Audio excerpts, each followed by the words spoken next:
speaker is not the chairman of the ICSC, but he is chairman of the ICSC European Next Generation Committee, and he is the vice chairman of the Innovation Committee as well, so very much focused on some of those new technologies that Kenneth alluded to. Now, the next presentation is called The Future of Retail, How to Create a Customer-Centric Living Business. And we're going to look at things like shoppers taking control of the purchasing journey. We're going to find out practical examples for using technological advancements to create the next phase of retail customization called living services. His day job is the Associate Director at Javelin Group, which is part of Accenture Strategy, based in London. It's a pleasure to have him here in Dubai. Please join me in giving a very warm welcome to Herculano Rodriguez. Morning, Herculano. There's your clicker. There's your weapon of choice, sir. Fantastic. Thank you very much, Richard. I must say, I'm extremely delighted to be in Dubai at this time. Not only do I get to enjoy some winter sun, but I also come to look at some of the most fantastic retail innovations in the marketplace. As a retail geek, I'm a retail geek, and I'm happy to admit that. I put up my hand. I love looking at new concepts, and coming to Dubai, I get to see some of the fantastic concepts which are really driving the future of retail. My first ever job, I started in a shopping center in South Africa 20 years ago.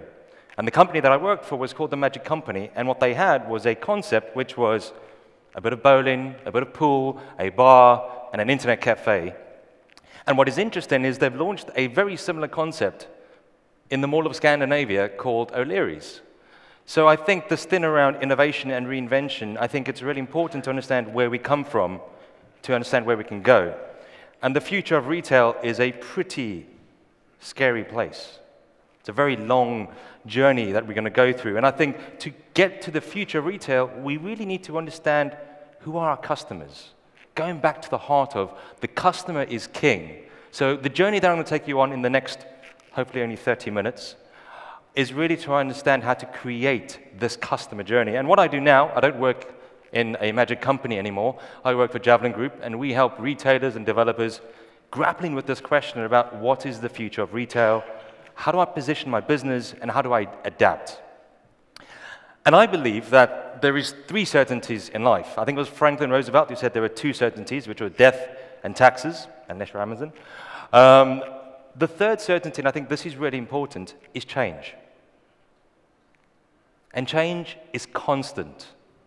And as Ken just mentioned, retail is going through more change in the next 10 years than it has done in the last 40.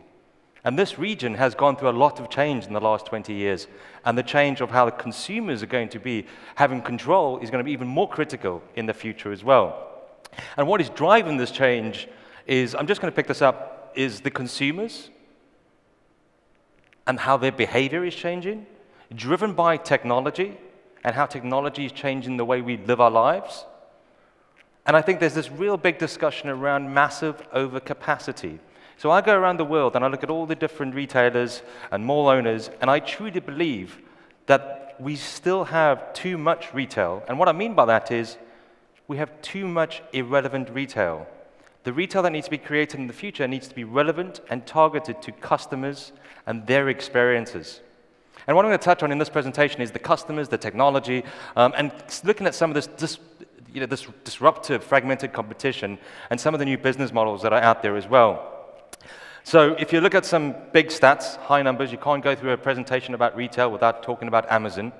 You can see their performance has dramatically outperformed the department stores in the US. Ken mentioned the current press in the US talks about a retail apocalypse. There is roughly going to be 7,000 stores that are closing in the US this year alone. That is more stores closing than had closed at the GFC in 2007. And I'm going to ask for some audience participation. But what we do at Accenture, we worked with the World Economic Forum. And as part of the World Economic Forum, we're trying to understand what's the future of consumers, what's the future of retail, and we're trying to predict what is e-commerce going to be. And part of that World Economic Forum committee, there was MAF, Google, eBay, Walmart, the brightest minds in retail, bricks and mortar as well as online. And we asked them the question, what is the potential, or what is the future of e-commerce going to look like? And I'm going to ask for some audience participation. There's 3 questions. Do we believe it's going to be less than 10%? Please put up your hand in the future. Less than 20%. Who believes it's going to be less than 40%? Okay, it seems like a lot of pessimistic people because it's above 40%. I think what's interesting is we predicted it to be 40%, but the critical thing is, in the future, and Ken talked about this already, in the future, e-commerce isn't just going to be about pure play retail.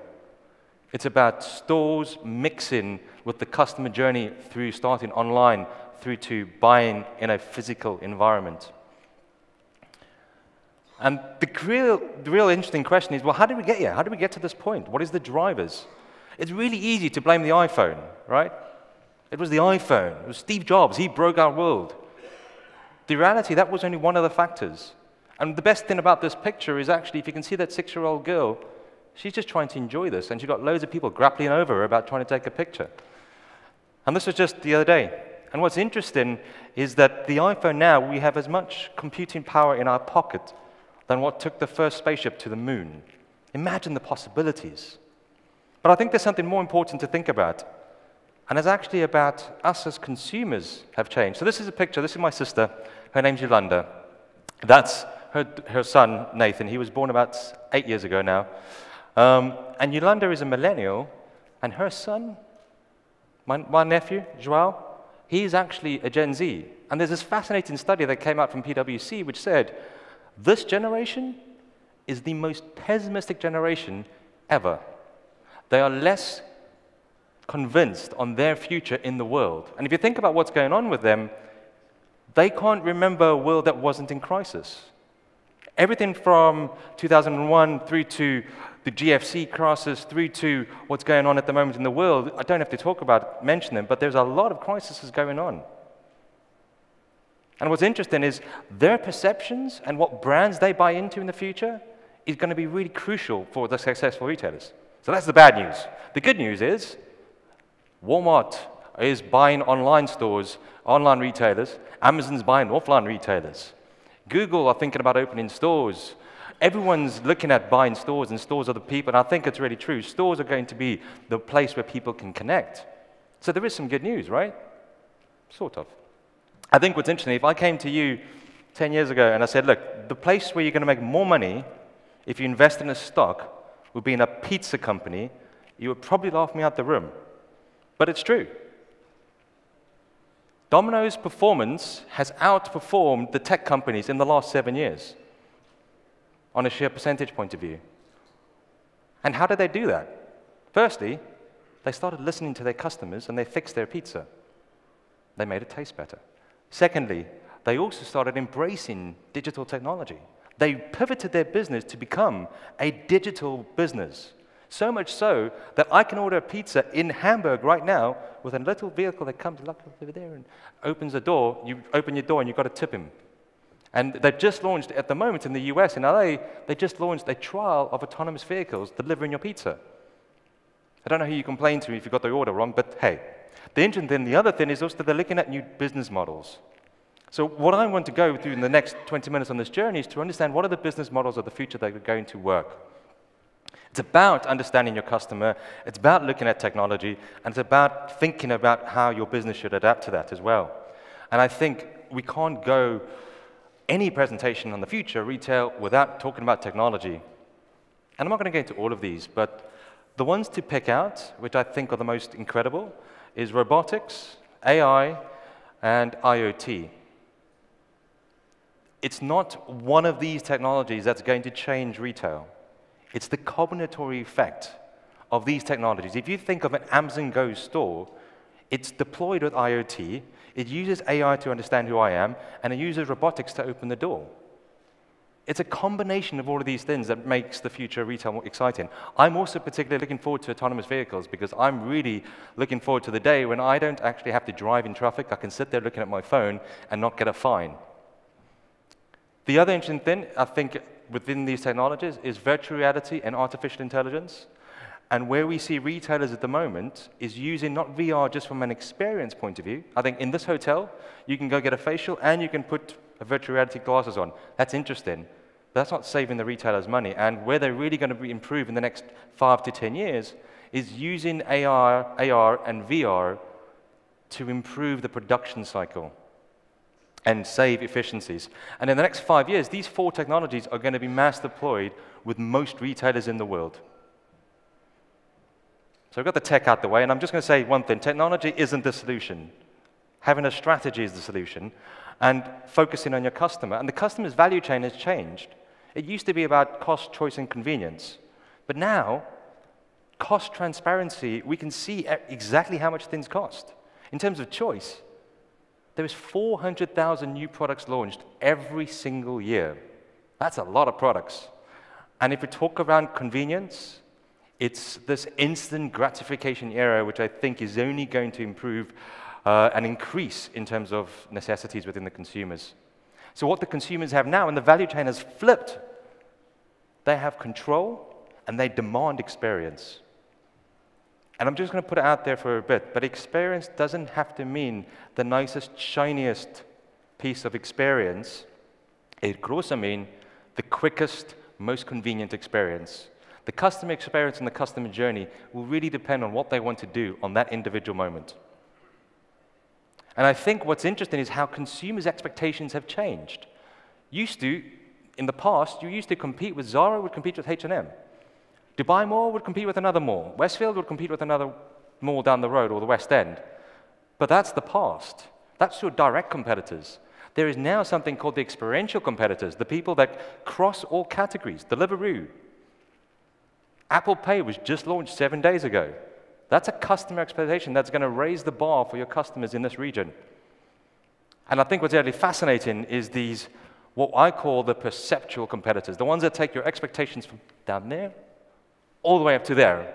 And those are the likes of Amazon and the likes of Uber. The best thing about Uber, apart from the cheap taxi, is the ability to walk out without even thinking about paying. They've removed the friction. Amazon, they've just lost their single-click patent. They don't care because they focus in on the zero-click patent. And the biggest dagger in the knives of the back of retailers that Amazon had was giving free next-day delivery, because now customers expect that.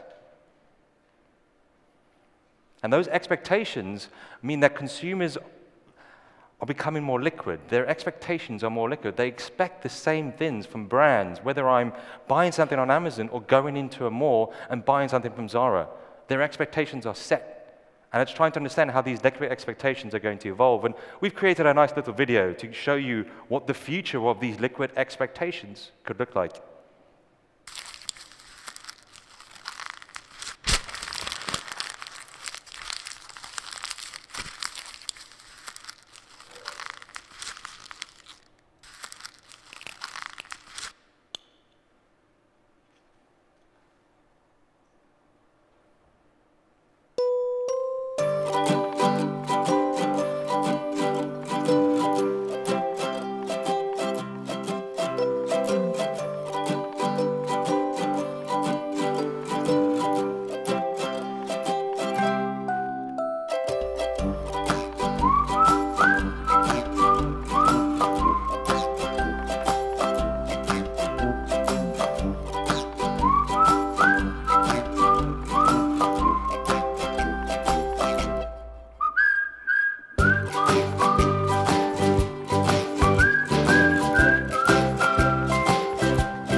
So firstly, I apologize about the music because it's quite annoying, but what's interesting is it's no longer just about industries, it's about environments.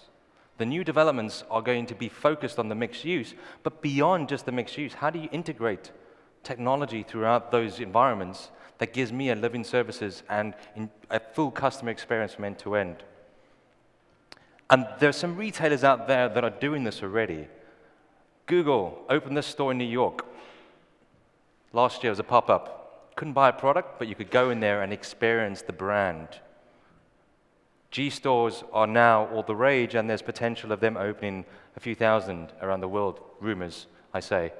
My favorite store of all time, and I do genuinely love retail, I'm quite a bit of a geek, but my favorite store of all time at the moment is this Nike store in Soho, right? In Soho, on the 4th floor, what they've got, they've actually put a basketball court up there.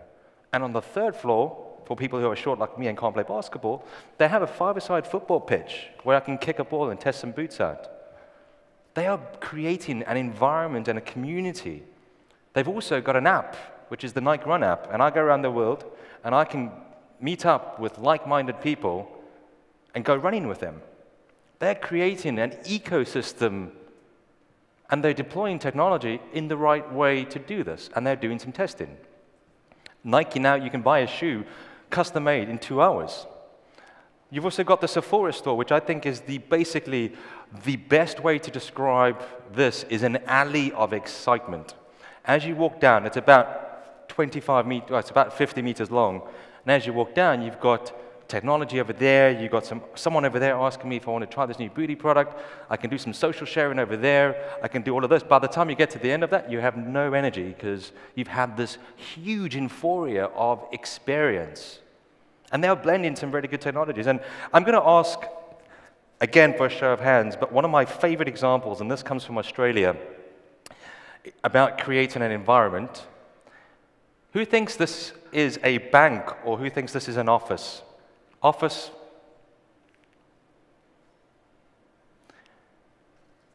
Bank. Okay. I know, Gilbert, you've probably seen this because you've been there. This is a bank. And in fact, it tells you the secret's over there. Is it possible to love a bank? What they've created is an environment where the customer can truly engage. It's the Bank of Queensland.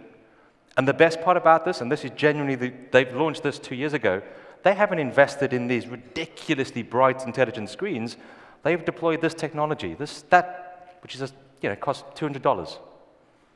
And they've focused on the environment first, the customer experience.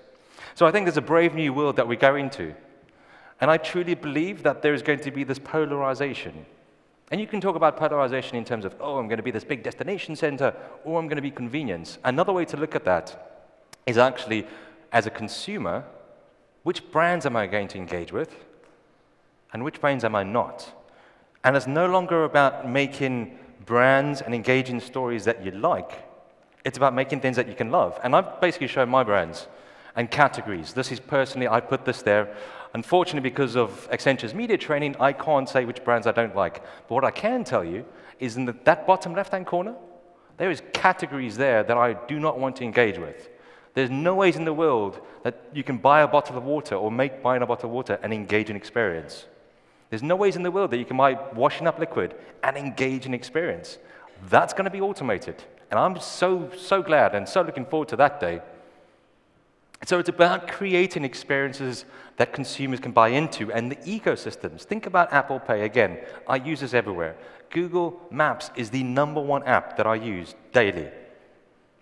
And Amazon, I tend to use them for my top-up shopping, and I'll come on to a little bit around how you can measure this, because this whole thing is, how do you measure an experience? How do you create stuff or experiences or build experiences that people can love rather than just like? We all know that love is complex, really complex, still trying to figure it out. So what we did, being consultants, we asked people. We interviewed 37,000 consumers over 3 different countries, and we asked them really to understand what is their passions, what do they want from the brands that they interact with, not just retail brands, but all brands. So we came up with something, being consultants, we come up with really cheesy stuff. We came up with something called the Love Index. And you can't just measure love just by its overarching phrase, but actually to try and break that down. And we broke that down into 5 key areas: fun, relevant, engaging, social, and helpful.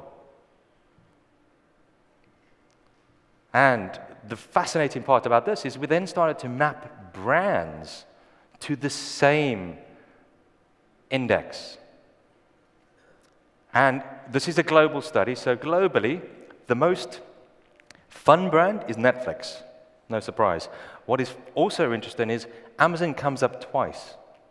They are the most relevant and the most helpful brand.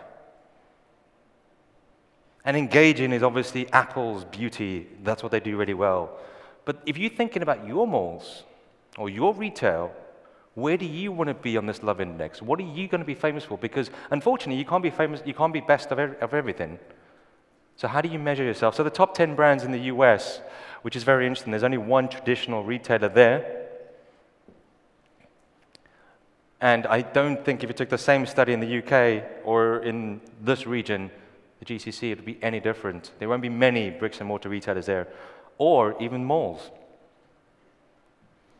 So I think it's around creating new business assets. So there's discussion around retail as a platform. What does that mean? Let's be honest. Malls have been a platform for retail for thousands of years.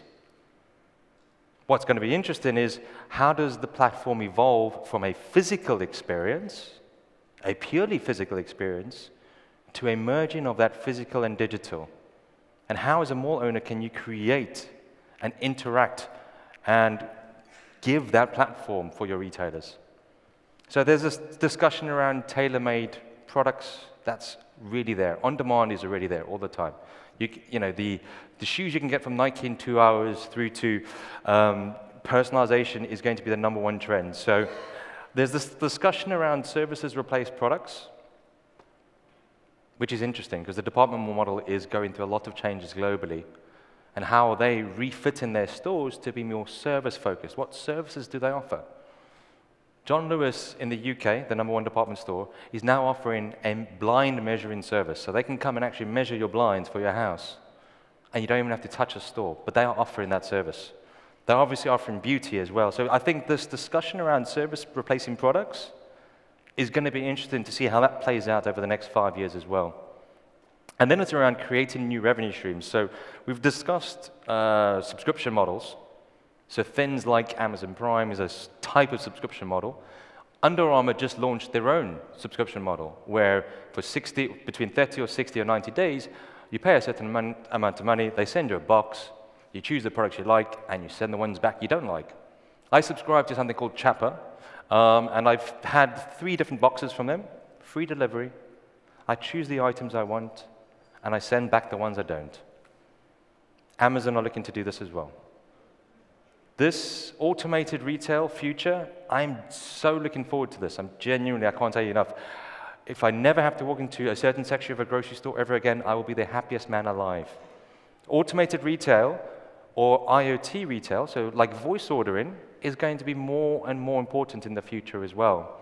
And I think this is my most passionate thing is around sustainability, or the new phrase I heard from Gilbert, which is about regenerative retail.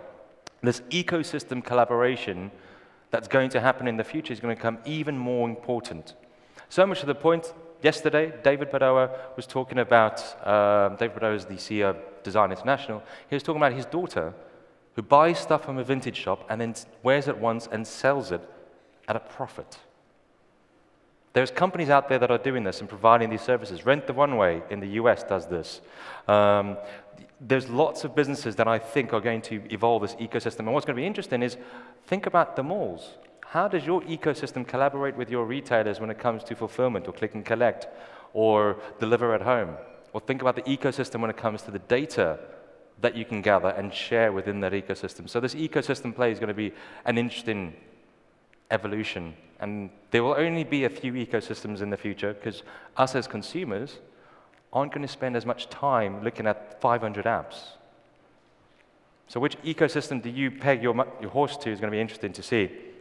There's some quick stats there, but the interesting one is the ecosystem collaboration when it comes to renting products. 60% of consumers, global study in, actually global including this region as well, 60% of consumers are willing to try renting an electronic device. 60% of consumers want to use voice ordering, and that number goes up to 75% if it's Gen Z or millennials. And 1 in 2 people want to try subscription. Now, the subscription-based retail isn't new. Amazon did that subscribe and save model 7 years ago, where you can save 20% on your diapers. It's just the evolution of that and how technology is able to do that. So I think the future is going to be bright. It's going to be great. But I want to take you through a quick story, right? So what you need to do is obviously focus on empowering the consumer, embracing disruptive technologies, and adopt a new business model. But here's the story, right? Imagine in 2027, we're going to go back to my nephew, João, and in 2027, he'll probably be about 27, 28 years old. Let's just say he's got a girlfriend, her name's Susie, and he's dating Susie, right? So Susie goes to a mall, and as she's walking through the mall, she gets a ping on her mobile phone from Prada who says, "Susie, it's your birthday. Would you like a personalized bag?" Susie walks through the mall, goes into Prada, couldn't find anything she likes. She decides, you know what, screw that, I'm going to go somewhere else. As she's walking, she goes to Prada. And because of the technology like blockchain, she decides, because she owns that data, to share her loyalty purchase history with Burberry. And Burberry knows what color she's like, the style she likes, how many zips she wants in her bag, and they offer her a discount because they know it's her birthday now, and they say, "Susie, for your birthday, we can give you this bag, and what we'll do on top of that, because we're offering services, is you can rent the top restaurant with a beautiful view, and we can give you a birthday party and unveil the bag at that birthday party." So once that happens, transaction's made, João, my nephew, he gets a ping. João, he works in technology. He's a coder. He doesn't like going shopping that much. So he decides, oh crap, I got to buy something now. I got to be nice, and the family and the friends are going to be there. João decides to put on some virtual reality glasses, and he does a virtual department store, and he tries on different items, tries a red jacket, tries a blue jacket. You know what? He's going to put on a purple jacket. He likes the purple jacket in the virtual world. He says, just before I buy it, I'm going to send a message to Susie. Susie gets a message, and Susie picks up her phone, and she looks, and it might not be her phone, she looks up, and she says, "Oh, that looks pretty nice. Let's see what it looks like in the restaurant." So they superimpose the restaurant behind that. And what happens is they see what that item would look like in the environment with her friends pictured there already. And João, because he doesn't like going to stores too much, he picks it up on his way home from work the next day. Personalized jacket for him. And this is the real kicker, is the future spaces are going to be living spaces.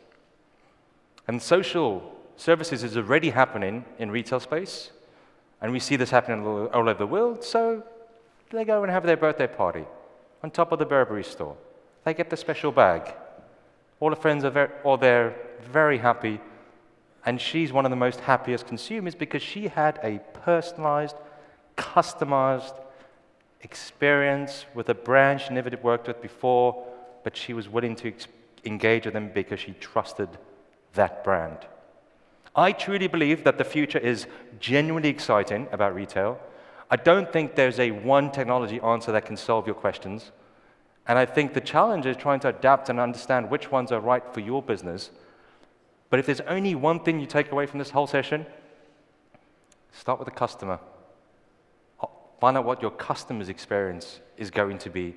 Because once they're happy, all the rest will fall into place. So, without further ado, thank you very much.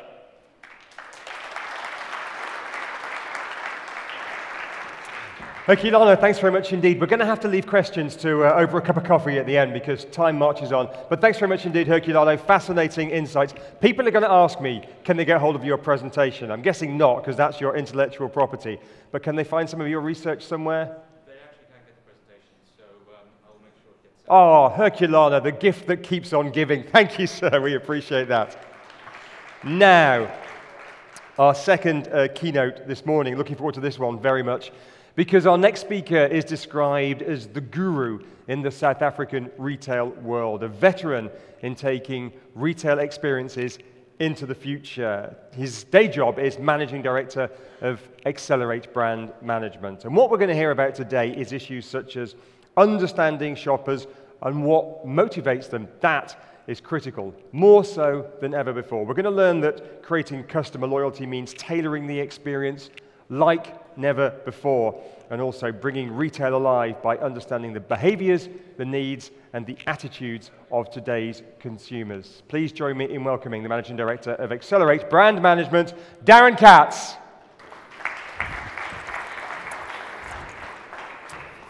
That is yours, Darren. Great, thanks very much. Good to see you here in Dubai.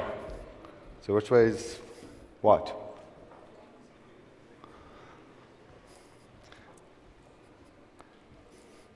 Good afternoon, everybody.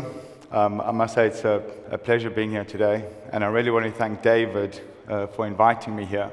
I had the honor of meeting David when I was speaking at a conference in South Africa.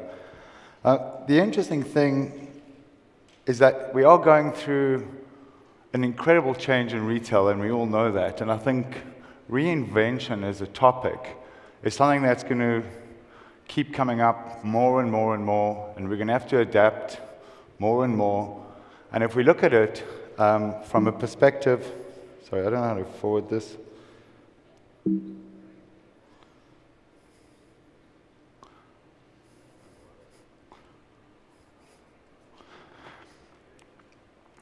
Is that Apple are launching the Apple X in November, end of November, beginning of December this year. And it's 10 years of an Apple phone. So the growth of Apple from a technology perspective, imagine what it's going to do in the next 10 years and how that's going to affect us from a retail perspective. But at the end of the day, it's not all doom and gloom from property owners. How do we adapt? How do we change? How are we engaging with our shoppers? How are we engaging with our tenants on an ongoing basis? What are the differentiators? From my perspective, I kind of, when I was building my presentation, I thought, well, maybe I'll talk about digital humanization. What's happening in the digital world, and how's that affecting us, and what are the 3Ds of device and data and digital. And then I kind of stopped and I thought, well, actually, really, the whole world is serious enough. There's so much happening in our world, negative and positive. There's political unrest, and everything is just so serious. Last night, someone asked me if I was a magician, which I thought, well, kind of interesting. And I thought to myself, like, if I was a magician, really what I would want is for my kids to realize that we actually live in a really beautiful and special place. And let's just have fun. And how do we play? Because what's happening is that from a retail perspective, all we're talking about is our physical space, the largest, the biggest, 400 stores, everything under one roof. But yet we're not inviting our shoppers to say, come and have some fun, come and play, come and experience. It's that kind of dialogue that they're having socially. When they're speaking, when they're engaging, when they're on Facebook, when they're on Twitter, when they're on Instagram. But yet, we're very serious. So, from our presentation perspective, I actually want to have fun. I want to have fun with you guys where I want to share experience of what brands are doing, and they're doing it in a completely different way. And funny enough, and what really concerns me the most is that they're actually not doing it in our shopping centers. They're finding other places to go and do it. And 17 years in this industry, I love retail. I love brands. I'm a kind of fashion guru in my own kind of style. But it's actually, we're living in a world right now where it's actually all about me.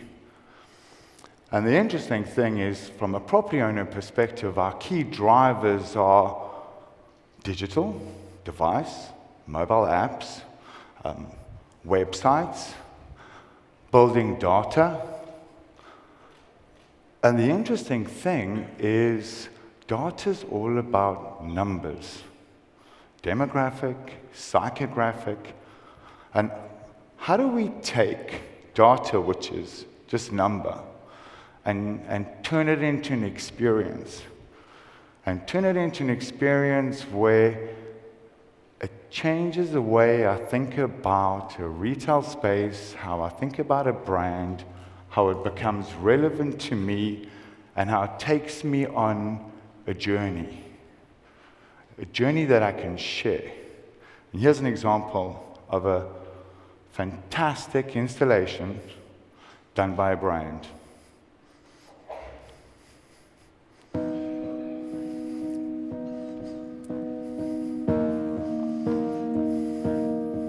Scent has huge emotional power. It can actually change the way we feel. But scent is also invisible. As the world's largest maker of home fragrances, we wanted to make the invisible power of scent visible for all to see. Introducing the Museum of Feelings, an immersive interactive experience with specially curated Glade fragrances in the heart of New York City. We turned everyday emotions into art. Our algorithm also fed in real-time data from weather conditions, traffic volumes, and social media sentiment. Scent and light-driven exhibits provoked different emotional responses. Those responses instantly became part of the beautiful data in our displays. The invisible emotional power of scent became an extraordinary visual journey. A massive, ever-changing kaleidoscope, individualized halos of light, calming scented clouds, and a living selfie that used biometrics to color code the user's changing mood. The intelligent exterior used our algorithm to interpret the feelings of Manhattan like a giant mood ring. Small pops of light even indicated positive mentions of the museum online. Millions shared their experiences on social media. The Museum of Feelings earned nearly 1 billion media impressions from all over the world. Thousands of people waited over 4 hours in long lines to enter the museum. Unheard of for a branded experience. The Museum of Feelings made the invisible power of scent visible and beautiful. More importantly, we gave the world a whole new way to look at Glade.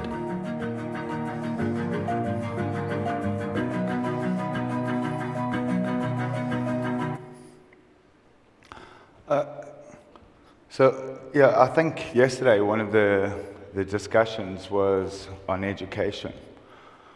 And the interesting thing from a retail perspective, and we look at who we are going to be employing going forward, is our retail specialist going to be a data scientist?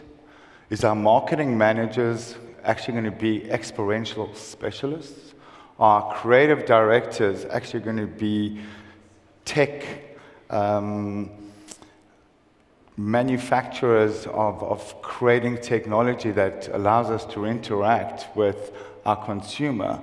And how do we find it in a way that it's instant and it gratifies me? Yeah. Yes, we have aquariums and shopping centers, and yes, we've got beautiful bowling alleys, and yes, more and more we're trying to create entertainment in spaces to bring our consumers into our environment, a place for them to escape. But is it relevant to who I am? Here's a fantastic example of not only does it have to be relevant, but I want it now.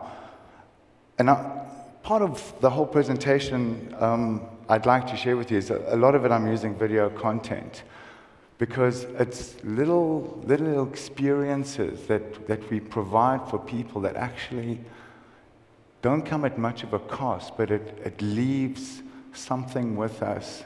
It leaves something with us that we'll be able to share, and it stays with us for a long time. Here's an incredible interactive video that was done by a French company, and the gratification is instant.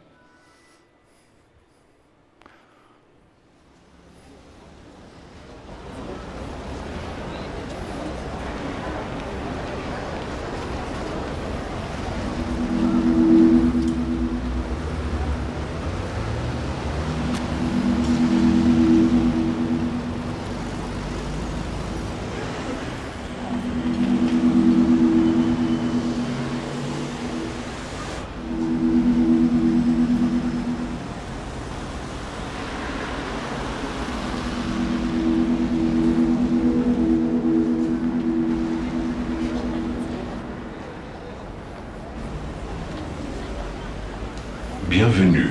Je suis la machine à voyager. Si vous pouviez partir maintenant, où iriez-vous? L'Angleterre. L'Afrique du Sud. En Laponie.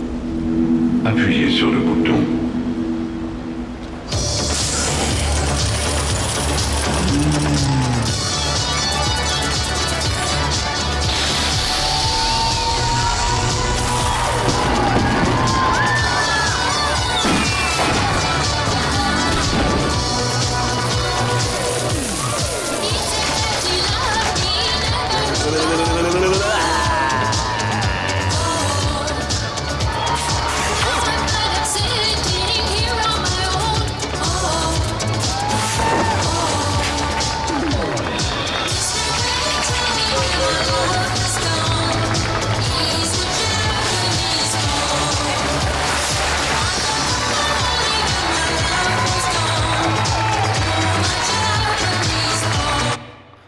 And just when we think we might have got an experience in our spaces that kind of left this incredible, indelible touch on us, we have something even more interesting where you have a company like Farfetch, which has a physical space and has a digital offering, that comes and takes that unique experience and turns it into something revolutionary.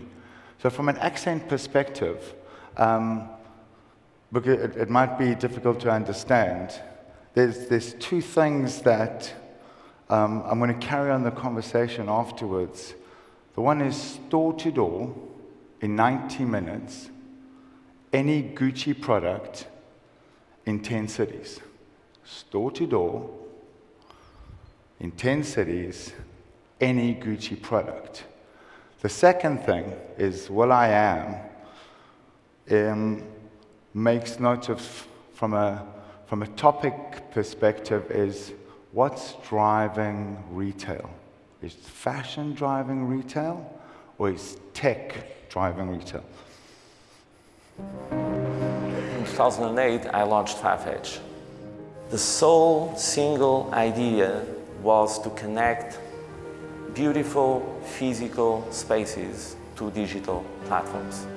We're very proud today to announce store-to-door in 90 minutes in 10 global cities, exclusively with Gucci. We live in a now world. If you should have gone to a store, buy a thing, go to the cashier's desk, you can do all those things basically within seconds. You have to disrupt retail to truly revolutionize it. You have to throw it away. The question is, what companies are fashion? Is fashion companies fashion or tech companies fashion? It's more important to talk about a millennial state of mind. Adoption of technology and pervasiveness of technology is so strong that it's really navigating the generations.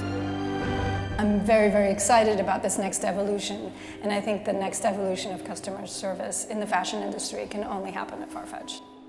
I really believe in creating revolutionary technology for the love of fashion.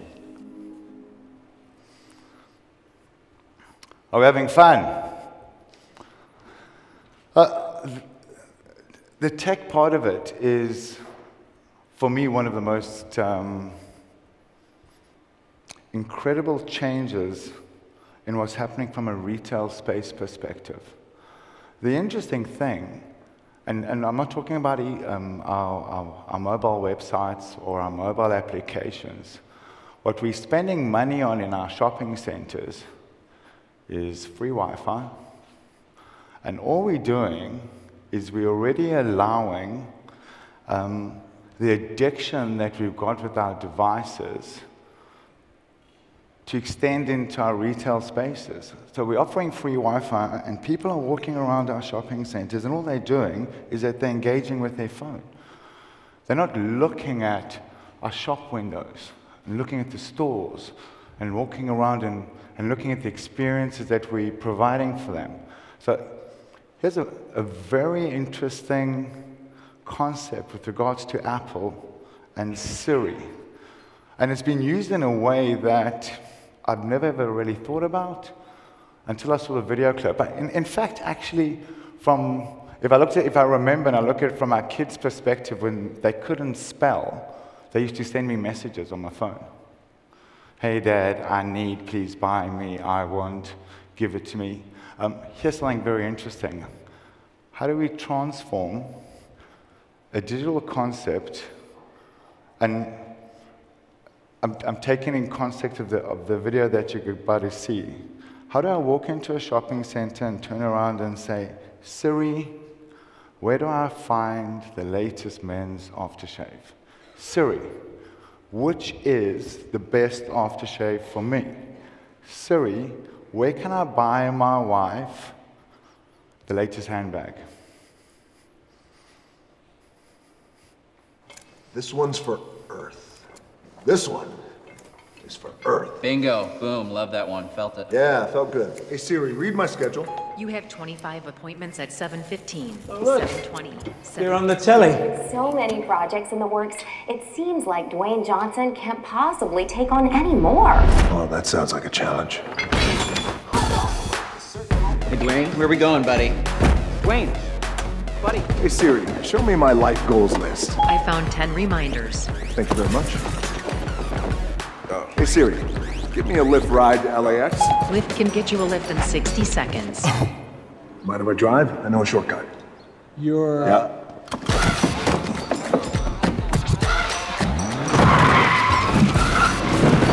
Hey, Siri, what's the temperature in Rome today? The high temperature for today in Rome will be 80 degrees, and the low will be 59 degrees.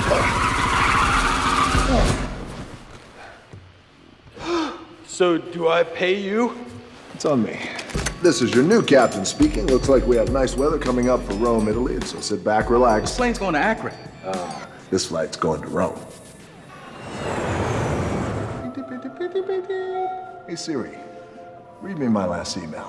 At 9:30 a.m., Visvin sent you an email about Mr. Nakamura can discuss your fashion line. I'm out. Hey, Siri, show me photos of my fashion line. Hiroka-san, what do you think? It doesn't really matter what I think. What do you think? Oh, I think it's showtime. Everything in life is made up of 4 elements. Wind, fire, water, rock. Hey, Siri, text Chef Ludo. I want to cook. Hey, Siri, how many ounces in a centiliter? 1 centiliter is 0.34 fluid ounces. Je sens ce que l'Europe nous mijote. Messi, give me some. Hey, Siri, play my practice playlist.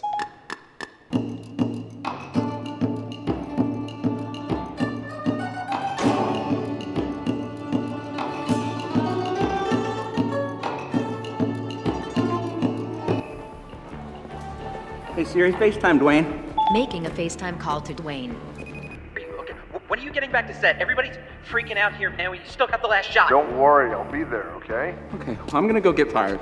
Bye. Bye. Hey, Siri, take a selfie. Hope I don't cause an eclipse.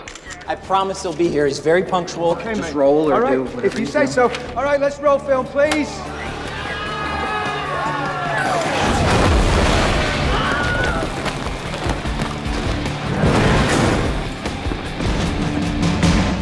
This one's for Earth. Cut! All right, that felt good. DJ, that was amazing, man. Kind of goes on a bit. The next video that I'm going to show as well is, it's actually from a reinvention perspective.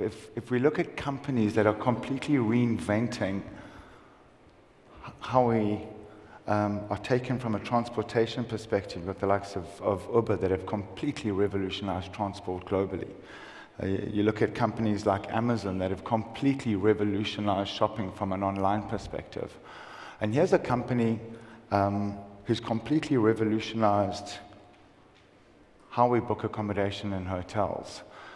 The engagement and the information that they managed to, and the data that they managed to pull through on a collaboration with a most unique space really allows us to understand that we actually have to stop being so serious about what we're doing and really continue having more fun.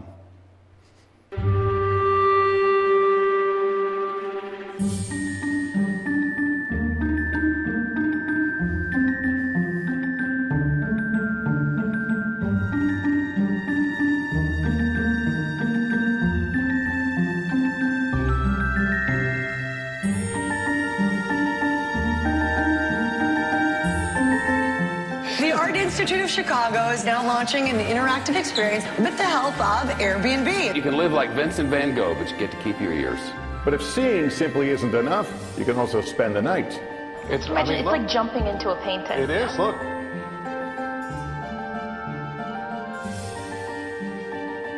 Van Gogh's 1888 bedroom painting was recreated and made available to everyone on Airbnb. The perfect platform to immerse yourself into the life of your host. It's already sold out for this month, but there's always next month. Good luck scoring a night in that room. The first block of nights sold out in 5 minutes, and the guests who got in were thrilled. Within 1 week, this story was covered in over 100 countries. The room not only let people inside Van Gogh's art, it also told the world that Van Gogh's bedrooms had come to the Art Institute of Chicago.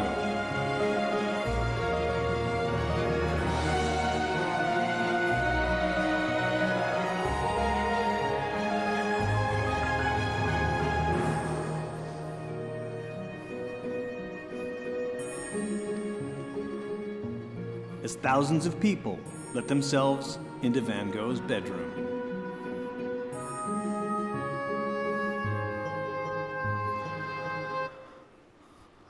So I keep having conversations with our property owners back in South Africa, and you know, you see things, concepts like this that are happening from brands,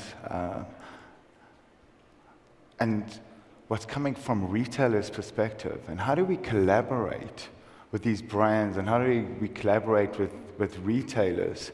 And probably one of the coolest products that I've seen come out now, which is in competition to the Apple Watch, the smartwatch, is Louis Vuitton's smartwatch. And for now, I'm actually going to sound like a Louis Vuitton salesperson for the first time. But what they're doing is they're creating, I'll show you the clip now, and I'll explain it in further detail, because if we look at Louis Vuitton as a brand, their key driver is about experience and travel. That's really what they represent. What they've done is that they've created a smartwatch where when you buy the watch, you get your own Louis Vuitton email address. How cool is that? Because now you actually feel like you're part of the whole Louis Vuitton community. So I'm Darren Katz at louisvuitton.com, and what they're going to do is they're going to encourage me to buy my airline tickets utilizing my Louis Vuitton email address, because then they're going to track what I'm going to be doing globally. And they're going to track my experiences, and they're going to track where I'm going.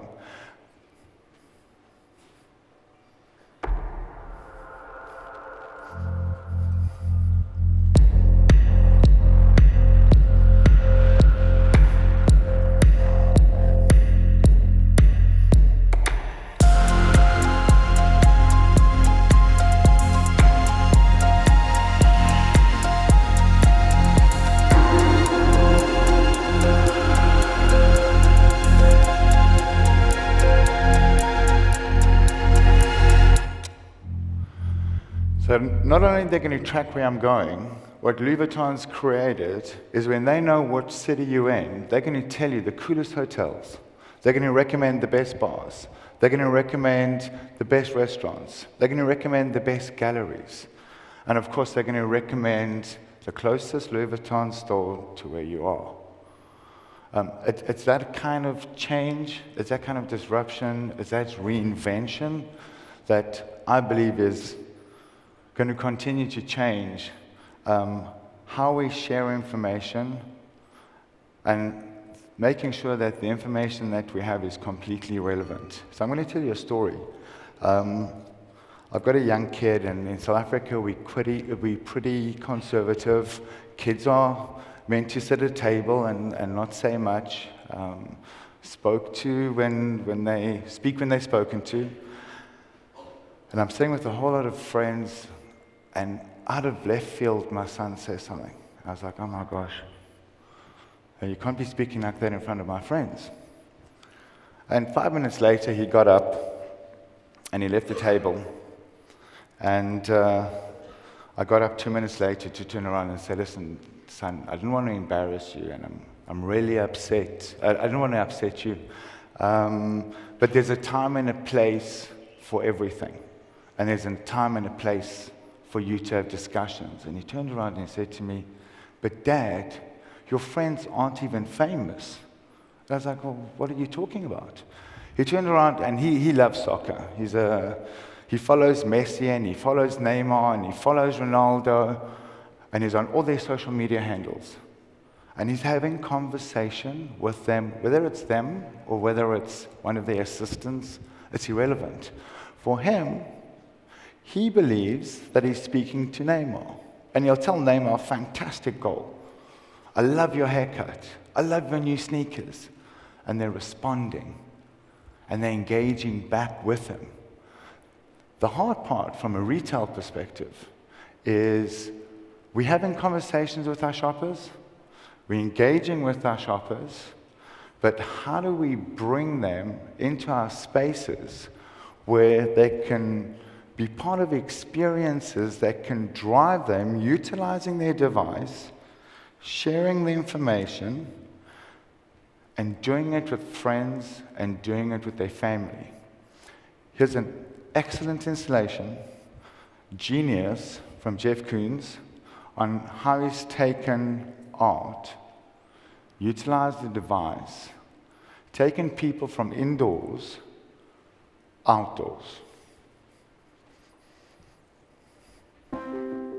When somebody views one of my works, I always hope that they have a sense of awe and wonderment.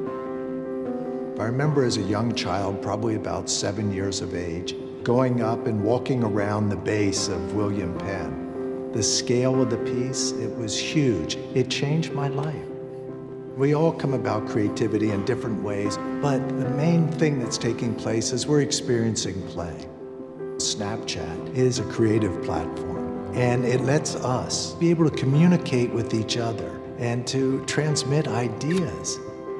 The first time I used the lens, I was able to look at the phone and follow some of the markers, and I could see that the balloon dog is over here, it was pointing in the direction where it would be. We're seeing that we're getting closer, and then bam, wow, there it was, the 3-story high balloon dog.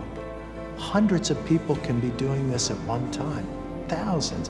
And to think that we're going to be able to place these in major cities throughout the world. It can be England, it could be France, it could be on the moon. Creative experience brings us together, brings about better communication. It's so exciting to see the lenses come to life. I've always loved reflective surfaces.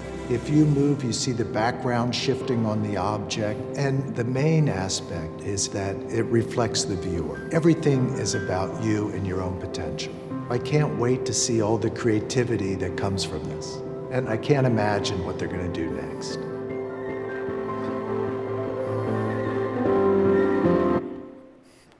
So what we're doing from a company perspective is encouraging our property owners to utilize their marketing budgets in a completely different way.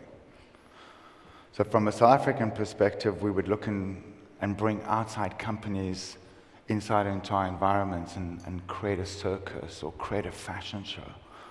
What we're really looking to do now is to collaborate with our tenants and the brands. So if we have to picture our retail environment, most importantly, we are the mother brand of which all these other brands live inside.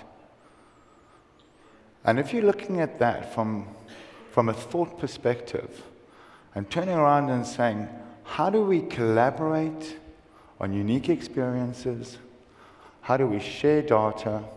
Which I think maybe from a tenant perspective might be really difficult because they're years ahead of us of understanding who their clients are, how much they're spending, who's their loyal client, who's their VIP client.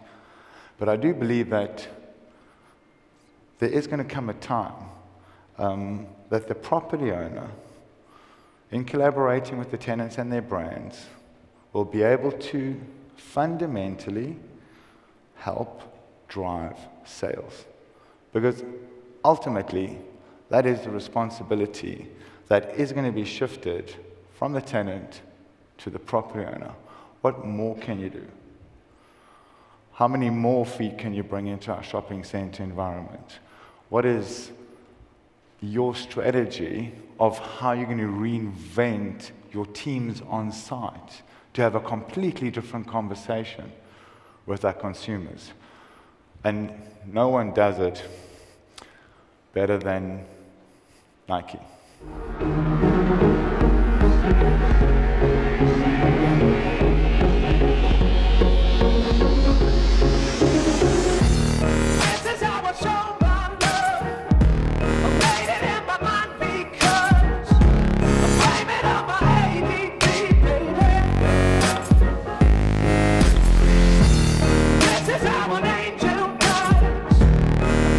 Running is in Nike's DNA.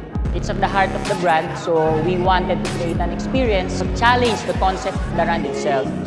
超正確な RFID システムを用いて1周目のラップタイムを測ります。2周目より LED スクリーンにアバターが出現。アバターは1周目のラップタイムで並走し、アバターに勝つと新しく更新されたベストタイムでアバターが走り、自分の最高記録をさらに超えられるよう自分に挑戦することができます。Competition, because you're not just beating a light or your watch, you're beating almost like an actual person.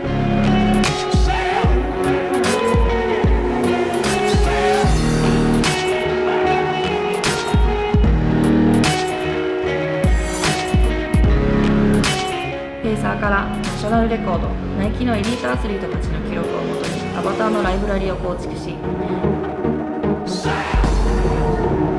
コーチたちは8つの基礎トレーニングに合わせてモードを選択することができます。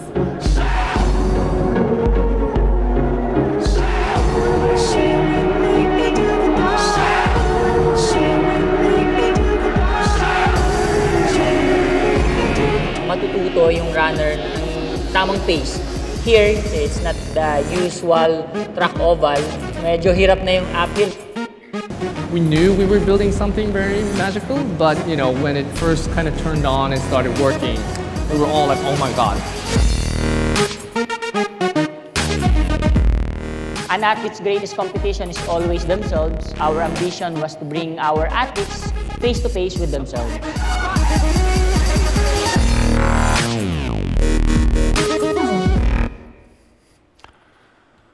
So yes, it's about everything. Yes, it's about data, and yes, it's about digital, and yes, it's about experiences, and yes, it's about the device. But I think most important from a consumer perspective is we need to have fun. We need to find a space where consumers can come and shop, where we engage with them, and where we have fun. Thanks very much.